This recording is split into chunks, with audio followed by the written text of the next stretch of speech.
Hello, we're here with Miss Luana. We're here with Miss Luana Lampkins, and Miss Luana Lampkins had a son who was murdered by the Calumet City Police Department. So I just want you, if Miss Luana, if you can tell us a little bit about your son Prince and what happened. My son was, name was Prince Alim Bantu Akbar. He was a college graduate from Roosevelt University and from Columbia University. He's never been arrested. He didn't drink. He didn't smoke. He didn't smoke weed. He went to church. He went to Trinity, and he went to the mosque. He was a good person, and he loved people. My son developed bipolar disorder when he got 27 years old. As a result of it, sometimes he would get mentally confused. January 4th, my son was in Calumet City, and he was lost. He didn't know where he was, like dementia. He was confused, and he stopped at a place and asked could he use the phone. He simply wanted to call to get himself some help.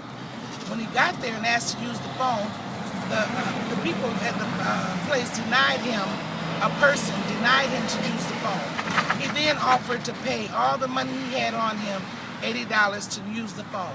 He was still denied to just use the phone. He left. The CD shows my son left. He didn't threaten anybody. He didn't bother anybody. No one said he did. They basically stated, just like I stated, he only asked to use the phone. When my son left, the people called the police and said, well, he's weird. It's something strange. He seems like he's suspicious.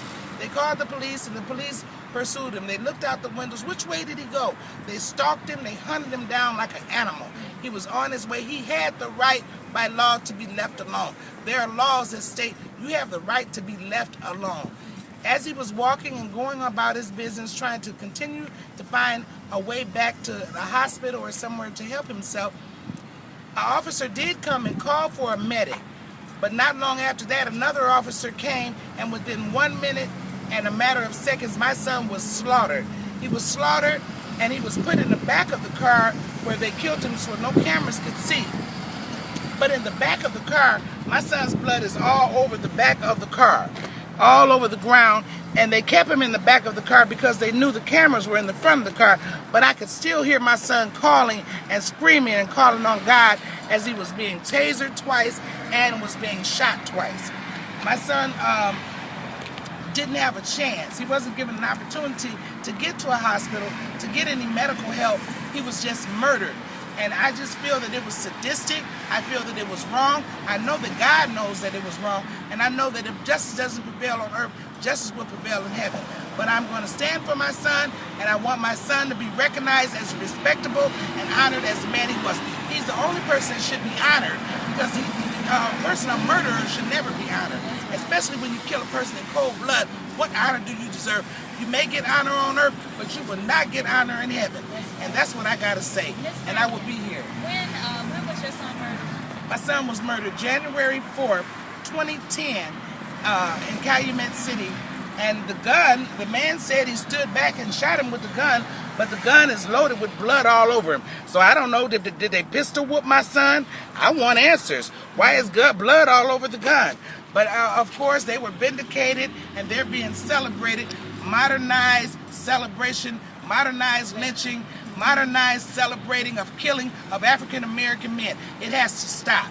It has to stop somewhere, because it's sick, it's mentally sick, and somebody needs some help around here. Because there's some problems when you just meet a person, you know they're having a problem, they're unarmed, they committed no wrong act. Never did he break any law. He doesn't. Yeah, those are their uniforms.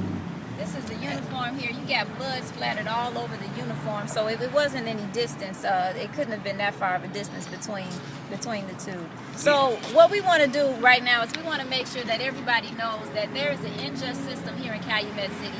We want to boycott the shops in Calumet City. We want to make sure that Calumet City Police Department understands that we will not tolerate the mistreatment of our African American children, African American men, African American people with disabilities. This is the second time that someone with a mental disability was murdered by the police department of Calumet City.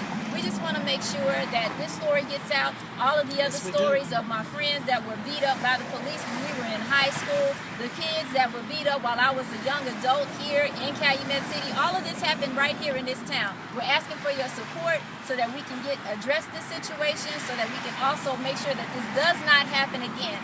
Don't wait until it happens to you or somebody you know. Let's make a move right now. And these two butterflies stand for Stephon Watts and for Prince Akbar, because their spirit is here and their spirit is standing strong, and they will be honored and they will be remembered and they will get justice. That's right. Amen. Thank you very much and enjoy your day.